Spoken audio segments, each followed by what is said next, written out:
ओम शांति। 28 जुलाई को दीदी मनमोहिनी का भी दिवस है। कल हो गया, कल भोग लगेगा। थोड़ी सी बातें मुझे कहा है, मैं कहूँ आपके समक्ष। दीदी मनमोहिनी दिल्ली में रहती थी। मामा ने जब शरीर छोड़ा तो बाबा ने दीदी को मधुबन में बुलाया, क्योंकि पार्टियां आती थी और बाबा से मिलाना, यज्ञ के कारोबार को देखना, इसके लिए किसी की जरूरत थी।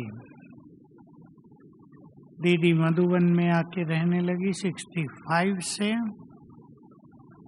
उनकी पहली विशेषता थी रेगुलर स्टूडेंट। उन दिनों क्लासरूम में कुर्सियां नहीं होती थी, दरी होती थी, केवल आगे आगे आकर बैठती थी, लिखती थी। मैं आपको एक बात सुनाना जरूर चाहूँगा।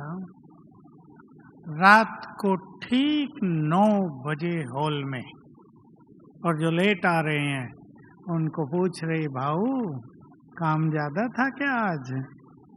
अगले दिन सब राइट टाइम पर पहुंच रहे हैं। जब तक दीदी थी कभी रात्रि क्लास बंद नहीं हुआ। यज्ञ में दीदी ने शरीर छोड़ा तो रात्रि क्लास बंद हो गया।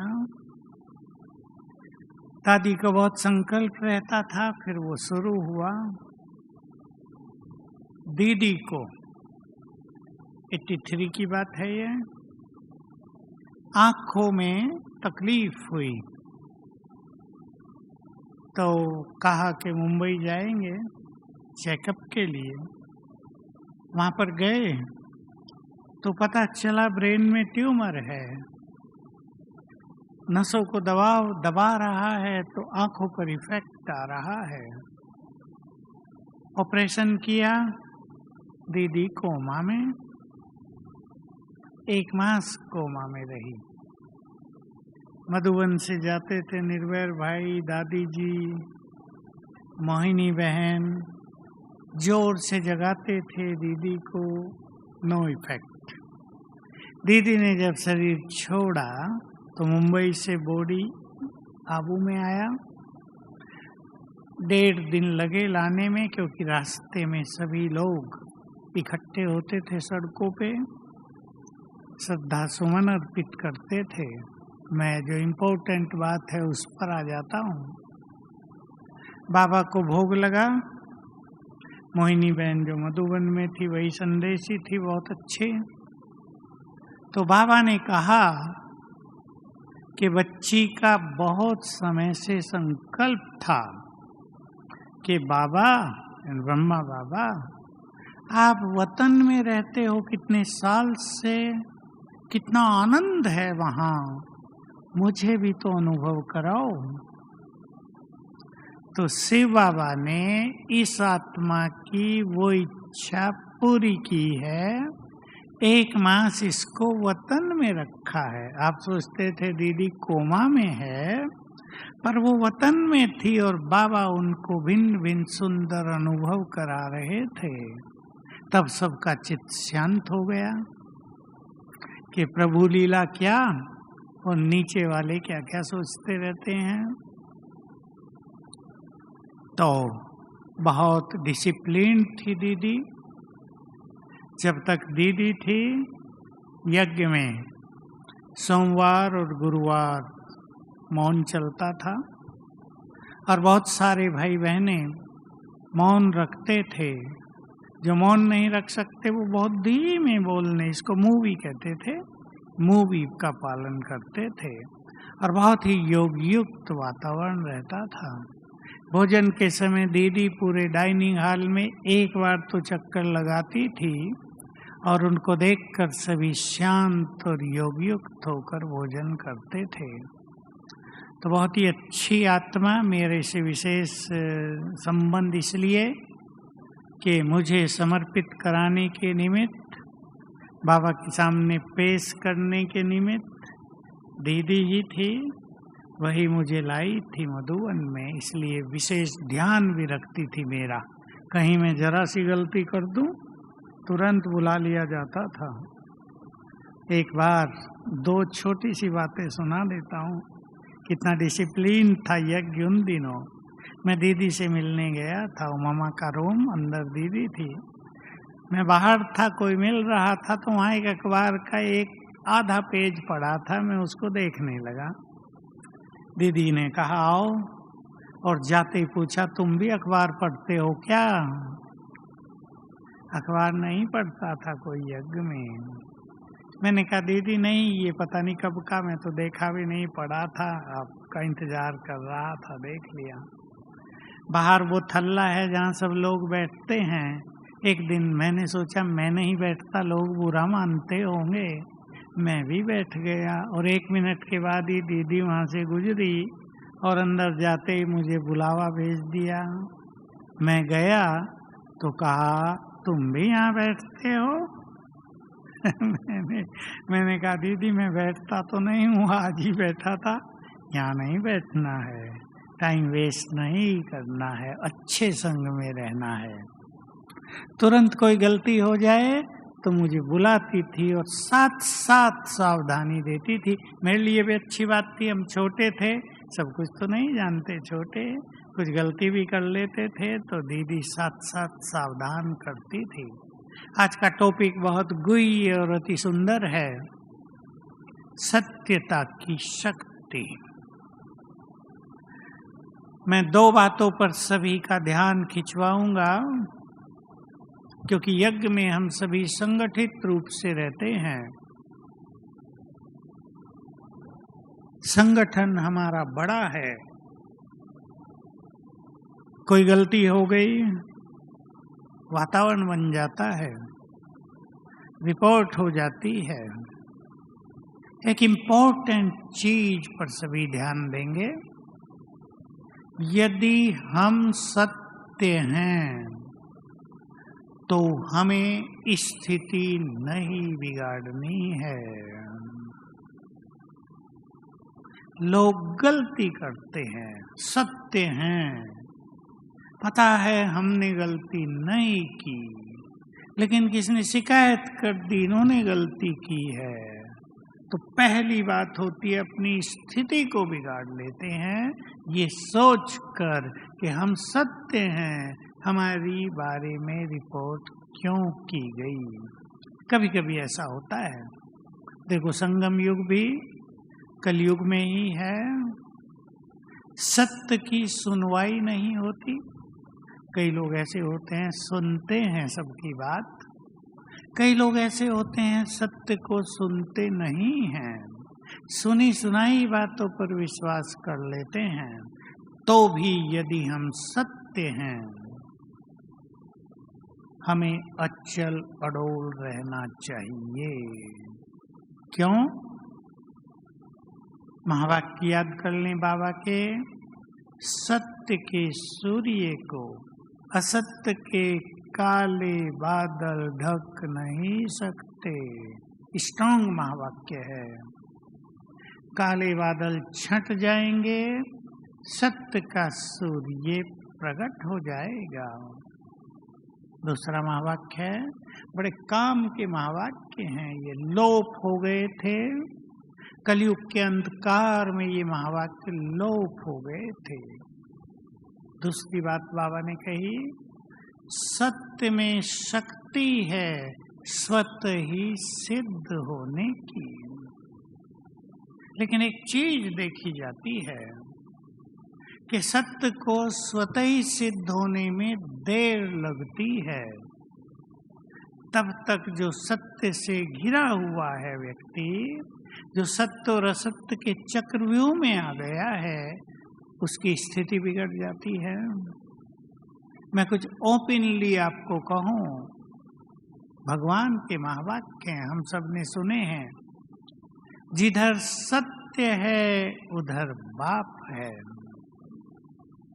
जिधर सत्य है उधर विजय है। परंतु जब लोग ऐसा देखते हैं कि जिधर सत्य है उधर हार हो रही है, सत्यमेव जयते की जगह गड़बड़ हो गई है। बहुत प्रैक्टिकल बात है, सभी जानते हैं इन बातों को, मैं केवल कोट कर रहा हूं।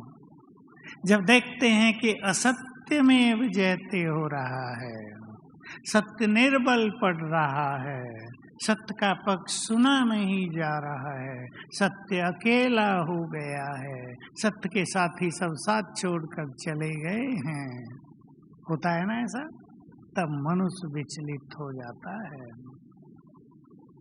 इससे कहीं कहीं न्याय भी प्रभावित होता है। लेकिन मैंने आपको एक ही बात कही, अगर मैं सत्य हूं तो मुझे अपनी स्थिति को अचल अडोल रखना है, क्योंकि मुझे सूक्ष्म रूप से साथ मिलता जाएगा बाबा का। इस सत्य को हम स्वीकार कर ले, भले ही हमें इसके विपरीत भी दिखाई देता हो। मेरे पास तो लोग आते हैं और सीधा बोलते हैं, बाबा भी सत्य को साथ नहीं दे रहा है, वो भी उनके ही साथ हो गया है, हम कहाँ जाएं। मैं कहता हूं नो, देर लग जाती है। कभी कभी असत्य पावरफुल होता है, आपको घबराना नहीं है। आप भले ही अकेले भी हो गए हैं, लेकिन अपने सत्य में स्थित रहो। अकेले हो पर सत्य तो आपका साथी है।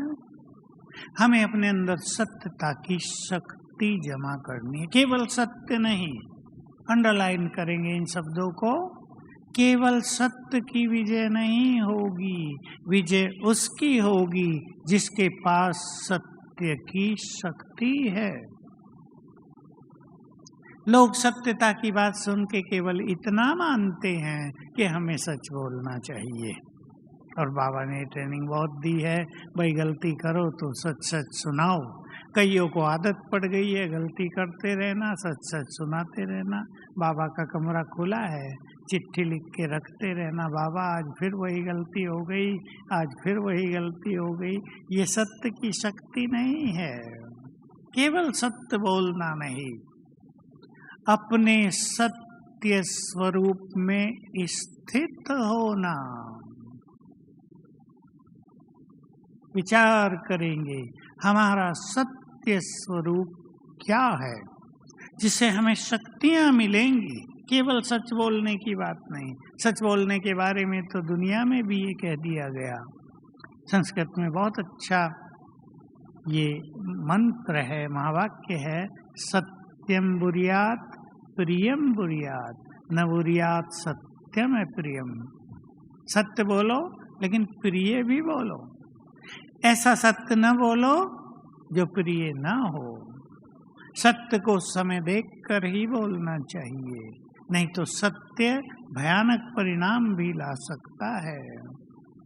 इसलिए हमें अपने सत्य स्वरूप में स्थित होना है। देखो, बाबा से हमें अति सुंदर ज्ञान मिला है। उस ज्ञान में हमारे सत्य स्वरूप का ज्ञान, मैं आत्मा परम पवित्र हूँ, ये हमारा सत्य स्वरूप है।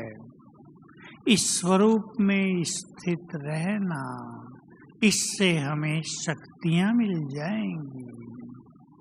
मैं आत्मा ईश्वरीय शक्तियों से भरपूर हूँ, ये हमारा सत्य स्वरूप है। मैं कमजोर नहीं, इस संसार की मोस्ट पावरफुल आत्मा हूँ, ये हमारा सत्य स्वरूप है।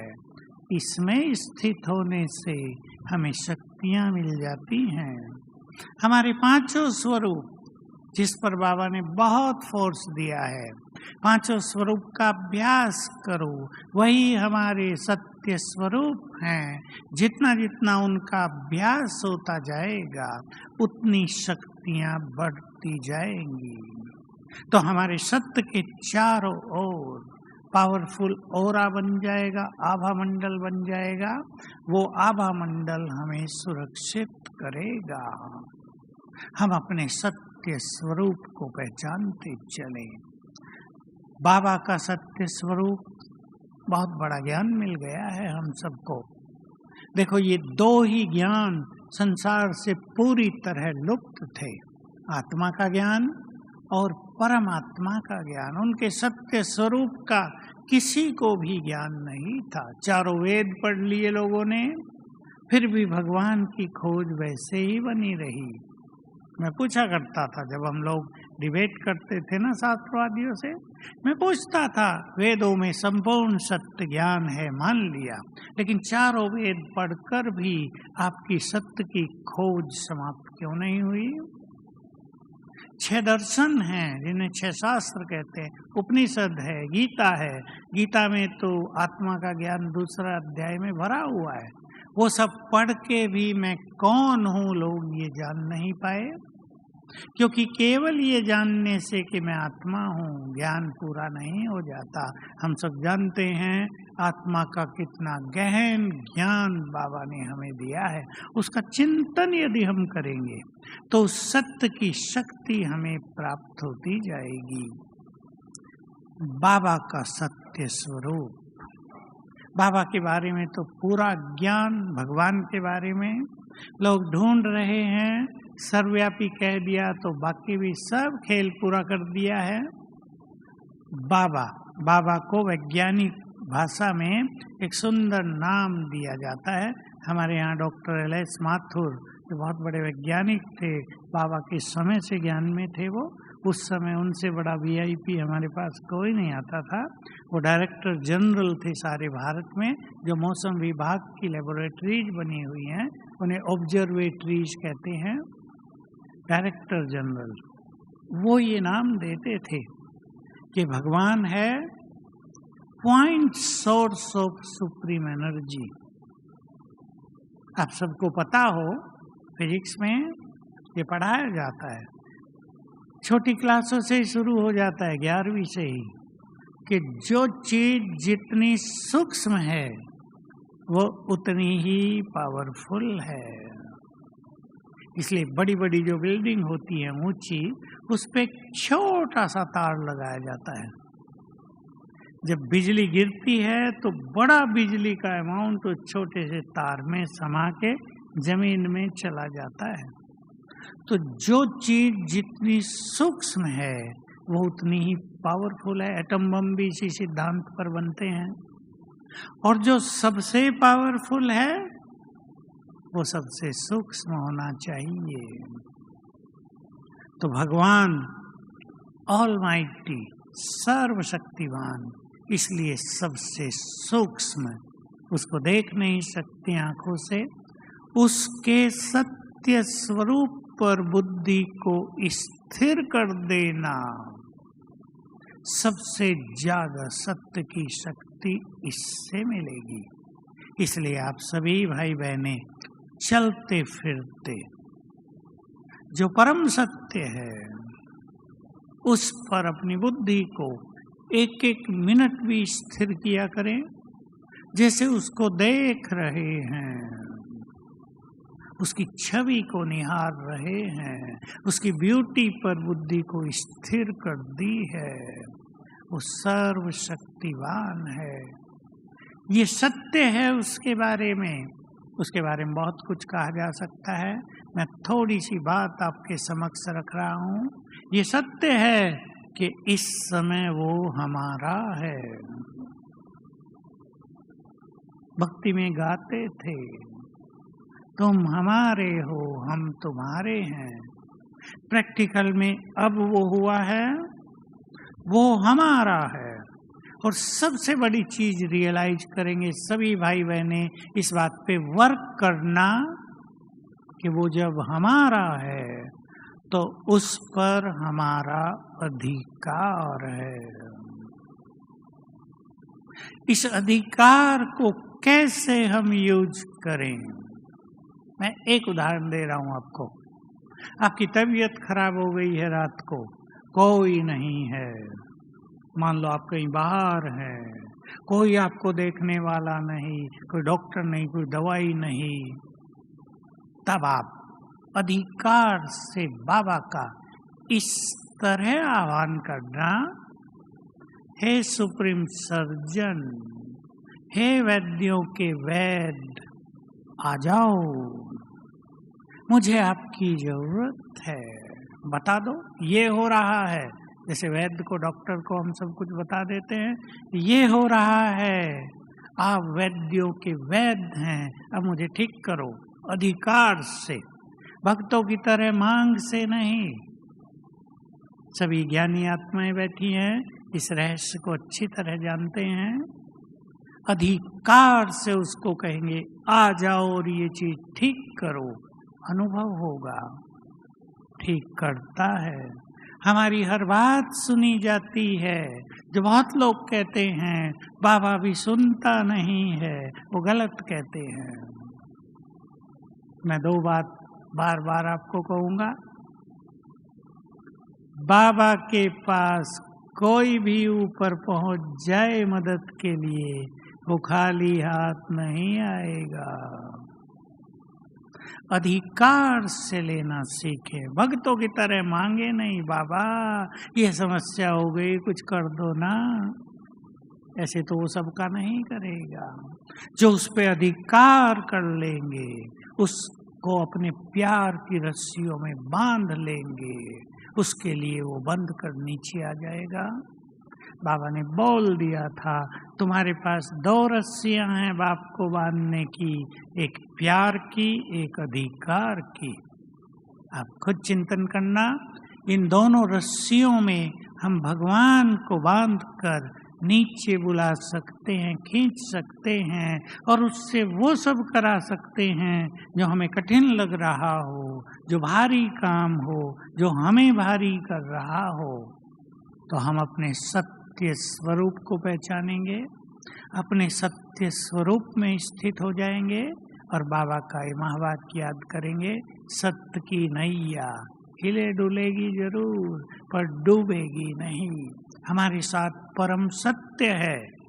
लास्ट बात कह रहा हूँ, सभी भाई बहनें ध्यान से सुन लें, हमारे साथ परम सत्य है, इसलिए हमें अपने भविष्य के बारे में डरना नहीं चाहिए। कई लोगों में इनसिक्योर फीलिंग बढ़ जाती है।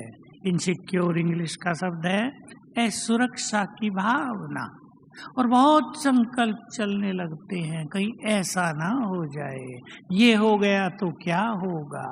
नहीं, हम परम सत्य की प्रोटेक्शन में हैं, उसकी सुरक्षा में हैं, हमारा भविष्य उसकी छत्र छाया में सुरक्षित है। ऐसा आत्मविश्वास सभी भाई बहनें बढ़ाते चलेंगे तो हमें अनुभव होगा सत्य की विजय हो रही है, झूठ की हार हो रही है। ओम शांति।